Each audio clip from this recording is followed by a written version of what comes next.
Ladies and gentlemen, welcome to the Mailbox for the 14th of September 2011. My name is TotalBiscuit, bringing you your daily dose of community interaction, gaming discussion, and all that good stuff. You can email in mailbox@cynicalbrit.com, that is mailbox@cynicalbrit.com, with topics for future shows. The game in the background is Red Orchestra 2, Heroes of Stalingrad, which is cruel, evil, and has a massive learning curve. So don't expect anything other than me sneaking around getting shot repeatedly by people I cannot see. Welcome to realistic warfare, folks. It is neither pretty nor easy. First email comes in from Anonymous that says, I recently read an article discussing the matter of Xbox Live being incorporated into Windows 8.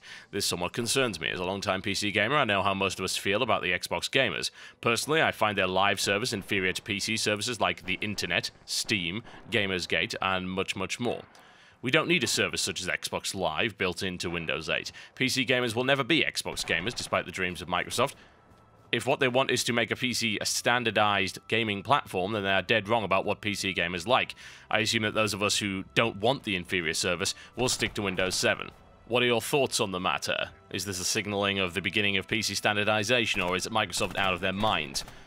Well, I don't have the same problems with it that you do, certainly. I mean, yours seem to be on a philosophical level. We don't want to be Xbox gamers. Dirty casual console stuff. Get it away. We are the superior golden gods, the master race. It's a terrible idea. Yes, we know the PC is a technologically superior platform with greater flexibility, which is what you would expect from something that is 3 to 10 times the price of a console, depending on how much you spend on your machine. It damn well better be better. But that's not to say that you can't play games on a console. I mean, for God's sake, a Kia is a car. You wouldn't say it was better than a Mercedes, but it's a damn car, and it gets you from A to B. Now, if we have a look at the idea of putting Xbox Live into Windows, if you've got some kind of cross-platform thing going on where there's cross-platform communication, then that seems reasonable. I just don't see the point in integrating it in directly. And actually, the biggest problem I've got is the idea that you also integrate the Xbox Marketplace into that. Now, Games for Windows Live is now apparently on Xbox.com or some stupid thing like that. Marketplace.xbox.com/PC, if you want to be specific. Then that very idea is kind of silly. And the problem I've got is, from a commercial standpoint, it's hideously anti-capitalistic and anti-competitive, more to the point, to integrate Xbox Live Marketplace directly into the operating system. That gives such a massive natural advantage over any other digital distribution provider. That should be slammed down. In fact, to be honest, I have a feeling that that will be slammed down in the EU. Microsoft has already been sued on multiple occasions, and they've lost on multiple occasions. And the European Union's Competition Commission has told them to do specific things, like, say, force them to give people a choice of browser, stuff like that. Putting Xbox Live Arcade Marketplace, or whatever you want to call it, Games for Windows Marketplace, it's pretty much now the same thing one way or the other, now that they've integrated them into the same site, directly into Windows is a horrible idea. And I hope they don't get away with that, because that is ridiculously anti-competitive. That's the kind of service that could eclipse any other digital service, simply because it's already there, and people don't know any better. That, to me, sounds absolutely disgraceful, and I would hope that they are not able to pull that off. On the other hand, if they were able to put in some kind of optional service which also allowed you to play Xbox Live Arcade titles on a PC, then I would be fairly happy with that. The problem is that it's just not that easy. You can't do that. Hey guys, here's an Xbox emulator. Wait, no it isn't, because that's a dumb idea, and you can't get proper Xbox 360 emulation on the current hardware. You've got to brute force these kind of things, and there is nothing up to that standard at the moment. So that just isn't going to happen. I don't see any benefits to it. None. You can think about cross-platform compatibility and things like that, but it's been done already. Games for Windows Live can do the cross-platform compatibility. The thing is, it's never used. It was done with Shadowrun, and that's pretty much about it. They've never really done it again, which is extremely unfortunate. Aside from that, Games for Windows Live and indeed Xbox Live, they just add nothing to the PC experience. Absolutely nothing. They're a good system to have on consoles. There's no real doubt about that. They provide useful functionality. The thing is that we already have that and far more on a PC. We do not need Xbox Live on our PCs. So, no. I don't think so. That's a terrible idea. And I see no reason why this couldn't be just some optional download for Windows 7. Why does it have to be integrated into Windows 8? What is the purpose of it? I don't see one. This one comes in from Nick that says, Dear TB, I recently bought Red Orchestra 2. I was really excited about it at first because of the highly realistic gameplay. However, when I entered my first multiplayer match, I quickly found myself getting badly beaten. At that point, I realized the enormity of the learning curve that's involved in a game like Red Orchestra. My question is this: when a developer makes a game, are they hesitant to create a game with a large skill requirement and a large learning curve in fear that it will drive away players to simpler games like COD or Battlefield? Yes, they absolutely 110% are, which is why it doesn't happen a lot often. People decry the dumbing down of video games. It's gamers' fault that games are dumb, because you keep getting scared off by games that aren't dumb. It's hard, I'm dying. Yeah, you are. As was I in Red Orchestra 2 last night, as you can see in the footage in the background right here. Dying repeatedly. And yeah, it was actually kind of frustrating. But you know what? I understand that it is a realistic game and that there's going to be a serious learning curve, and I'm also playing against people that might have played the beta or even the alpha, and of course Red Orchestra Ostfront, which I did not play. I did not have the time to really get into that game. I dabbled, but yeah, people are probably going to absolutely destroy me. They know the maps better than I do. They know all the places to hide. They know the capabilities and the handling of each individual weapon, considering that you have very limited iron sight capability in that particular game. No reflex sight or red dots for you. And of course, no hit scan nonsense either. So that is something that is going to put a lot of people off. And that's fine, because you don't really need or want millions upon millions of people playing a very realistic shooter. It's a niche genre. Here's the thing about Tripwire. Tripwire knows from the very, very start that this is a very niche genre. They understand it. They are not too worried about that fact. They're okay with not selling 1 trillion copies. Surely they'd like to, but they know that that's never actually going to happen. So it makes more sense to keep your integrity and stick to the fact that the game, yes, is going to be punishing, rather than compromise until you can't even recognize the game anymore because it just melds in with 1,000,001 other generic multiplayer shooters that are currently available. That's a bit of a problem. And the issue is that there are not a lot of companies that will willingly do that. Indies, yeah, they'll do it. And the reason they'll do it is because they have the flexibility to do it. And they don't have a publisher turning around and saying, we can't market this. You've got to do something to make this easier for people. Well, our market research indicates that this game will not sell 2 million to 10 million copies, ergo we are not going to greenlight it. You're going to make changes to make sure it will be uber generic and easy to access. Where are the burly space marines, for instance? Those kind of things.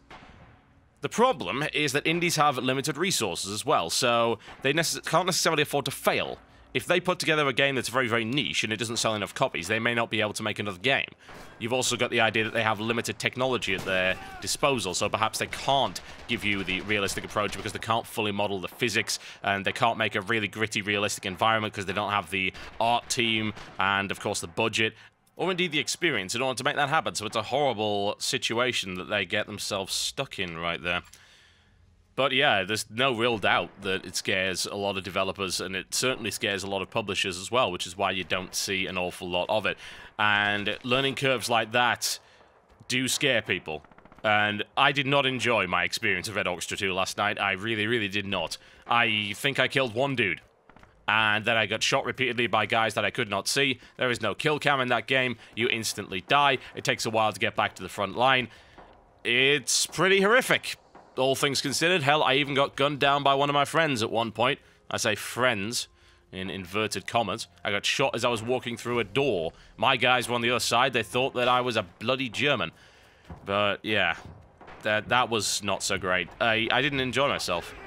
But I understand why I didn't enjoy myself, and I know that I can enjoy myself if I continue to persevere, and the rewards are perhaps worth it. If the game is good enough, then you will persevere, you'll stick with it, and you will get some real enjoyment out of it once you've got yourself to the point where you understand the game enough and your very reasonable skill level. It is fulfilling. Whereas other games like, say, COD to me is not a particularly fulfilling game. I play it when I just don't care. When I want to play a game that has no consequence, I'll go down and mow some people down in COD. Do I feel fulfilled when I get a kill in that? Do I feel like I've got mad skills? No, because I know it's an incredibly easy game. Sometimes it's more fulfilling and more enjoyable to fail in a challenging game than it is to succeed in one that is so easy you could do it with your eyes shut. This one comes in from Joker that says, the other night I was talking to my friend about Dead Island, and during the conversation the topic of open-ended zombie survival came up. After thinking about it for a little while, I started to ponder, why aren't there zombie survival games with no storyline, no missions, just a giant world to explore and survive the undead alone or with your friends? Since zombie games do seem to be a very popular genre of gaming, why hasn't any game company thought about doing this? With this type of a game, a whole world of possible DLC can come into play. New areas, new zombies, new weapons. It's just ungodly to think of the possibilities. In your opinion, do you think such a game would do well, or would it crash and burn? Well, there are companies that have actually thought about that. There's an online RPG that I can't remember the name of. There's actually a couple of browser-based RPGs, and then there's Dead Frontier, if I remember correctly. Thing is, Dead Frontier really isn't what you're talking about. It's not what you're looking for. It's too actiony. The two games that you want to be looking at are Project Zomboid, which is currently in an alpha form and is available on the indie Steamer-like client by the name of Desura, and there is also a game called Dead State. Now, if I recall correctly, Dead State has some of the former devs from Vampire the Masquerade Bloodlines in it, and it's also by a company called Double Bear. Now, why would you not want to buy from a company called Double Bear? I have to ask you that. Can you come up with a good reason? No, I didn't think so. But that one very much looks like a proper survival RPG, and it's kind of got very Fallout-y elements in it, honestly. There's a lot of different cool stuff. For instance, there's a morale system in it, it's got turn-based combat, there's a proper infection system in it, there's a shelter that you can have that you can upgrade, it's basically the base of operations and things like that. So, it looks pretty awesome. I'm looking forward to seeing what's going on with that, and that's going to be a proper realistic one as well. It's not got some stupid stuff in it like psychic powers or magic or anything like that. So they said they're going to make it as close to reality as humanly possible. Project Zomboid does a similar thing that's already currently playable. When I played Project Zomboid, I found myself getting kind of lost very easily and getting rather confused as to what to do. You are sort of thrown into that environment with very little. And by very little, I'm talking about information, how to actually survive and stuff like that. And you will just die repeatedly. But I have a feeling it's kind of a Dwarf Fortress style thing, where they expect you to learn as you go, and that you are supposed to die. That game is designed around that. I should also point out that Project Zomboid is in a alpha state at the moment, so it's by no means complete. Both of those games do look pretty promising.